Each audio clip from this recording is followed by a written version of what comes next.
नमस्कार। आप सभी का मेरे YouTube चैनल हिंदी ज्ञान विद ममता में हार्दिक स्वागत है। आज मैं आपके लिए कक्षा 9 की हिंदी की वर्कशीट नंबर 18 लेकर आई हूँ, जो कबीर की साखियों से संबंधित है। आइए आज हम इन साखियों पर चर्चा करते हैं और इससे दिए हुए प्रश्नों के उत्तर को जांचते हैं।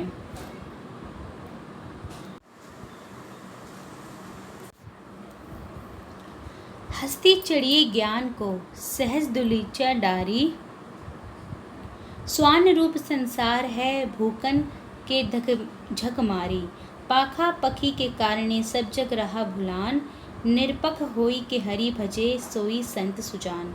हिंदू मुआ राम कही मुसलमान खुदाई, कहे कबीर सो जीवता जो दुहों के निकट न जाई। चलिए इसका अर्थ पढ़ लेते हैं एक बार, जो वर्कशीट के माध्यम से हमें दिया गया है। इस साखी के माध्यम से कबीर कहना चाहते हैं कि व्यक्ति को ज्ञान रूपी हाथी की सवारी करनी चाहिए, अर्थात ज्ञान प्राप्त करना चाहिए। सहज या सरल साधना रूपी गलीचा बिछाना चाहिए।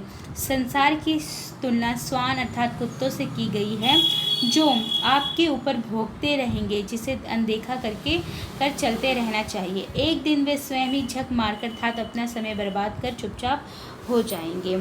संत कबीर कहते हैं कि पक्ष विपक्ष अर्थात सही क्या है और गलत क्या है कि असमंजस के कारण सारा संसार आपस में लड़ रहा है और भूल भुलैया में पढ़कर प्रभु को भूल गया है। जो व्यक्ति इन सब चीज़ों में पड़े बिना निष्पक्ष होकर प्रभु भजन में लगा है, वही सही अर्थों में मनुष्य है। बहुत सुंदर अर्थ दिया गया है। चलिए एक बार पुनः पढ़ते हैं और इसका अर्थ फिर से जानने का प्रयत्न करते हैं। कबीर कहते कि हस्ती चढ़िए ज्ञान को सहज दुलीचा डारी। हस्ती मतलब यहाँ पर हस्ती का अर्थ हाथी से है। हस्ती चढ़ी ज्ञान को, यानी कबीर कहते हैं कि हमें हाथी की सवारी करनी है, परंतु वो हाथी किस रूप में है? हमारे सामने ज्ञान रूप में है। ठीक है, रूपक अलंकार आप समझ सकते हैं यहाँ पर है। तो हस्ती चढ़िए ज्ञान को, यानी हमें अपने ज्ञान रूपी हाथी की सवारी करनी है और उस सवारी को करते समय हमें उस पर सहज दुलीचा डारी, और जैसे कोमल मखमल जो है आसन बिछाते हैं हम उसके ऊपर रखते हैं, तो वो कपड़ा हमें उसके ऊपर बिछाकर जो है उसकी सवारी करनी चाहिए। जैसे हम ईश्वर की आराधना करने जाते हैं तो हम बैठते हैं ना गलीचा वगैरह बिछा के, कोमल जो कारपेट वगैरह होता है, तो उसी प्रकार से यहाँ पे कबीर भी कह रहे हैं कि हमें एक जो है ज्ञान रूपी हाथी की सवारी करनी है और उस हाथी की सवारी पर हमें, जैसे हम कपड़ा वपड़ा बिछा के बैठते हैं ना, तो वो सुंदर सा मखमल मुलायम कपड़ा हमें उसके ऊपर बिछाना है। ठीक है, और जब आप इस तरह के ज्ञान रूपी हाथी की यात्रा करोगे जब, तो उस यात्रा में क्या होगा, आपने देखा ना, जब हाथी की सवारी होती है तो जो कहते जो कुत्ते होते हैं वो भौंकते हैं। ठीक है, तो यहाँ पर कबीर ने यही कहा है कि स्वान रूप संसारी, जो संसार है वो स्वान के रूप के यानी कुत्ते के समान है। भूकन दे जग मारी, जब आप इस ज्ञान की यात्रा करोगे, जब आप ज्ञान को प्राप्त करने जाओगे, तो वो सब पूरा संसार जो है भोंक भोंक कर आपको परेशान करेगा कि तू गलत कर रहा है, ठीक है, तू ऐसा क्यों कर रहे हैं। उस काम को करने से आपके अंदर क्या है, भोंक भोंक कर डर बैठाने का कोशिश करेगा, और ताकि आप जो है उस ज्ञान प्राप्त करने के मार्ग से हट जाएं, उस हाथी से उतर जाएं। तो यहाँ पर, और जब आप उतरोगे तो क्या होगा, वो कुत्ते आपको काट भी सकते हैं, परंतु हमें उस हाथी से उतरना नहीं है, यानी उस ज्ञान रूपी हाथी से हमें नहीं उतरना, क्योंकि ये जो संसार है किस रूप में है, उस कुत्ते के रूप में है, जो भोंक भोंक कर झक मार के अंत में जब थक जाएगा तो चुपचाप वहाँ से चला जाएगा। पाखा पाखी के कारण सब जग रहा भुलान। कबीर कहते हैं कि पाखा पाखी में पक्ष विपक्ष के कारण, कि तेरा है ये मेरा है, मैं इसे सुनूंगा मैं उसको नहीं सुनूंगा, इन भेदों के कारण तूने क्या किया है, सब जग रहा भुलान। जो ईश्वर की शक्ति है, उस इष्ट परमात्मा की शक्ति, उसको तू भूल गया है।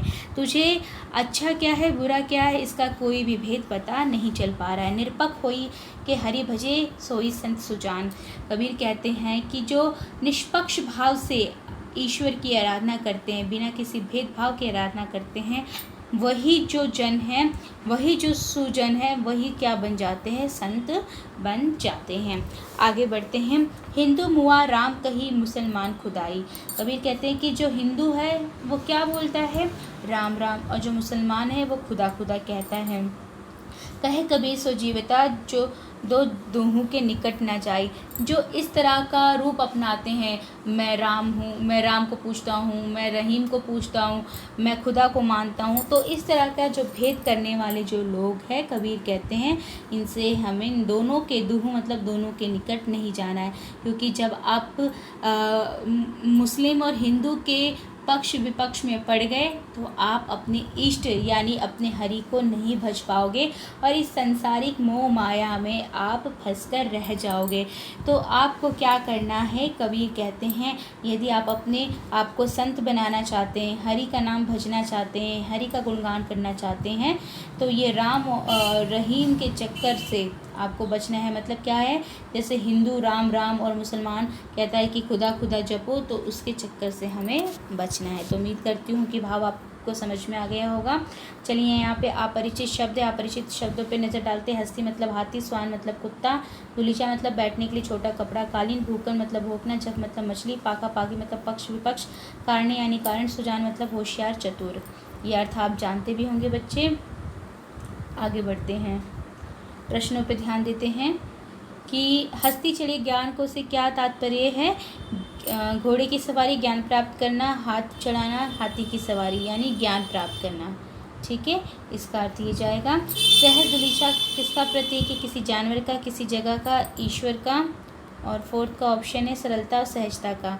तो किसका है, सरलता और सहजता का हमें स्वभाव रखना है, अपनाना है। यहाँ झक मारने से तात्पर्य है किसी को पीटना, किसी को भला बुरा करना, समय बर्बाद करना। क्या अर्थ होता है झक मारना, आप सभी भली भांति परिचित है, समय बर्बाद करने से इसका अर्थ है। यहाँ पाका पाकी से क्या अभिप्राय है बच्चों, पाका पाकी का अर्थ होता है पक्ष और विपक्ष, इसका अर्थ होता है। दुहू के निकट ना जाए मतलब जो हिंदू राम राम कहने के लिए बोलते हैं, जो मुस्लिम खुदा खुदा कहने के लिए बोलते हैं, उन दोनों लोगों से हमें बचना है।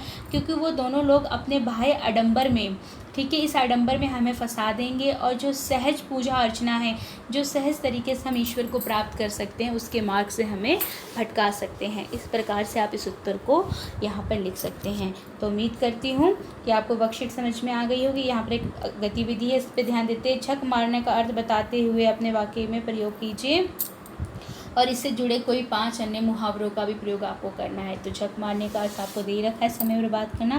तो वाक्य बना सकते हो कि स्कूल से आने के पश्चात घर में जब मम्मी नहीं मिली तो बच्चे झक मारने लगे। ठीक है, तो इस तरह से आप कर सकते हो। उसी प्रकार से अन्य 5 मुहावरे और ढूंढिए। आपके अध्यापिका ने आपको बहुत सारे मुहावरों से परिचय कराया होगा, तो वहाँ से आप लेकर इस गतिविधि को कंप्लीट कर सकते हैं। ठीक है, वीडियो अच्छी लगी हो तो आप वीडियो को लाइक कीजिए। चैनल को जिन्होंने सब्सक्राइब नहीं किया है, चैनल को आप सभी प्लीज़ सब्सक्राइब कीजिए। ज़्यादा से ज़्यादा वीडियो को शेयर कीजिए। ठीक है, और कहीं कोई दिक्कत हो तो बच्चे आप कमेंट बॉक्स में मुझसे कमेंट करके पूछ सकते हैं। वीडियो देखने के लिए आप सभी बच्चों का, सभी लोगों का बहुत बहुत धन्यवाद। इन्हीं शब्दों के साथ मैं अपनी वाणी पे विराम लगाती हूँ। नमस्कार।